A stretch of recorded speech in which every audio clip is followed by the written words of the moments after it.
M Naushad ഇപ്പോൾ V D സതീഷിനെതിരെ P V Anwar ഉന്നയിച്ച ആരോപണം അതിൽ എന്തൊക്കെ രേഖകളുണ്ട്, പാർട്ടിക്ക് എന്തൊക്കെ കാര്യങ്ങൾ ബോധ്യപ്പെട്ടു, ഈ മത്സ്യം കൊണ്ടുവരുന്ന ശീതീകരിച്ച കണ്ടെയ്നർ ലോറികളിൽ 2021 ഫെബ്രുവരിയിലും മാർച്ചിലുമായി 50 കോടി വീതം തൃശൂർ ചാവക്കാടിനടുത്തുള്ള ചേറ്റുവ കടപ്പുറത്ത് കൊണ്ടുവന്നു.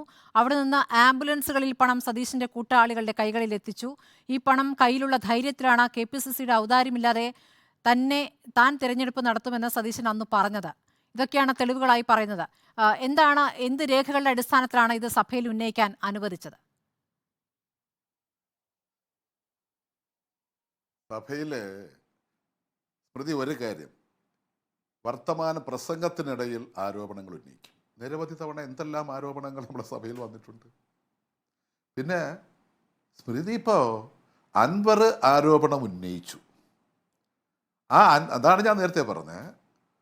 ഇപ്പോൾ എങ്ങനെയാണ് ശീതീകരിച്ചതിൽ കൊണ്ടുവന്നത്, എങ്ങനെയാണ് ആംബുലൻസിൽ കൊണ്ടുപോയത് എന്നൊക്കെ ചോദിക്കുന്ന നിങ്ങൾ, കൈതോലപ്പായ്ക്കകത്ത് 2 കോടി രൂപ, അന്ന് 500 നോട്ട് പോലും ഇല്ല, 100 കെട്ടുകളാ. 2 കോടി ഞാൻ ചോദിക്കുകയും എടുക്കുകയും ചെയ്യാത്ത വിഷയം എന്തിനാണ് ശ്രീ നൌഷാദ് എന്നോട് ചോദിക്കുന്നത്?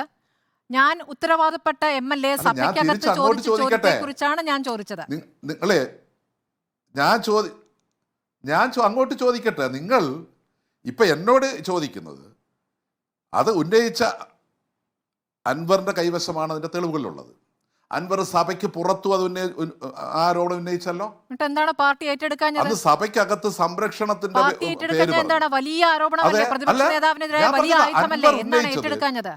ഏറ്റെടുക്കണോ വേണ്ടയോ തീരുമാനിക്കുന്നത് പാർട്ടിയാണ്. പാർട്ടി ഏറ്റെടുക്കണോ വേണ്ടോ എന്നുള്ളത് പാർട്ടിയാണ് തീരുമാനിക്കുന്നത്. അവിടെ ആരോപണം വന്നപ്പോ അവിടെ ആരോപണം നിങ്ങള് CPM എന്ത് തീരുമാനിക്കണമെന്ന് സ്മൃതി തീരുമാനിക്കണ്ട.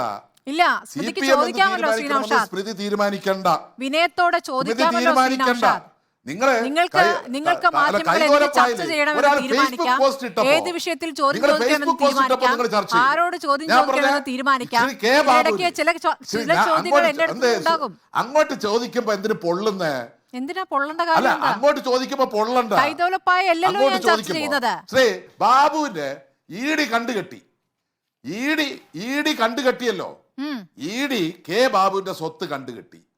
നിങ്ങൾക്കത് ബ്രേക്കിംഗ് ന്യൂസ് അല്ല, പക്ഷെ ചോദ്യം ചെയ്യാൻ അത് ബ്രേക്കിംഗ് ന്യൂസ് ആണ്. എവിടെ ചർച്ച ചെയ്ത്? എവിടെ? കെ ബാബുവിന്റെ വിഷയത്തിൽ പറയുക, പോവുക. നിങ്ങൾ പതിറ്റാണ്ടുകളോളം പ്രിയ വർഗീസിന്റെ പേര് ചർച്ച ചെയ്തു, പക്ഷേ ഡിവിഷൻ ബെഞ്ച് അത് അംഗീകരിച്ചു. ഒരൊറ്റ ചോദ്യത്തിന് ഉത്തരം പറയൂ.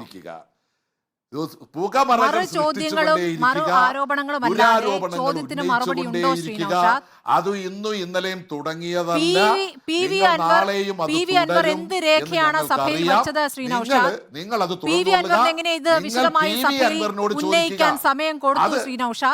അത് ഉന്നയിക്കാൻ എഴുതി കൊടുത്തിട്ടാണ് ഉന്നയിച്ചത് വ്യക്തമായി എനിക്കറിയില്ല. നിങ്ങൾ സ്പീക്കറോട് ചോദിക്കുക. സ്പീക്കറ് ഇവിടെ പിന്നെ ശ്രീകുമാറാണോ ചേക്കുട്ടി സാറാണോ പറഞ്ഞതെന്ന് എനിക്കറിയില്ല. ഞാൻ പറഞ്ഞ ബോധ്യപ്പെടുത്തുക എന്നുള്ളതേ ഉള്ളൂ. അല്ലാതെ കയ്യിലുള്ള ഒറിജിനൽ രേഖയെല്ലാം കൂടെ കൊണ്ടുചെന്ന് സ്പീക്കറുടെ കയ്യിൽ കൊടുക്കണോ?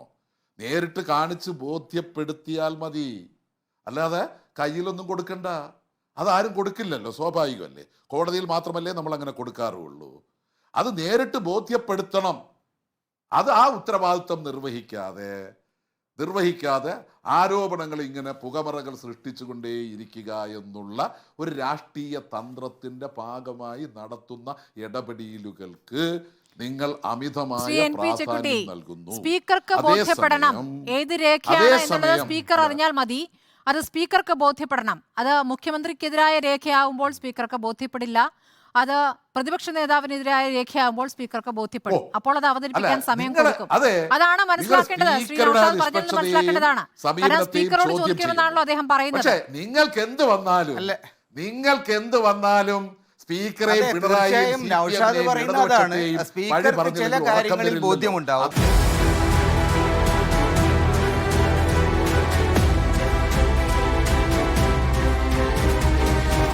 ഡിബേറ്റ് വിത്ത് സ്മൃതി പരുത്തിക്കാട്.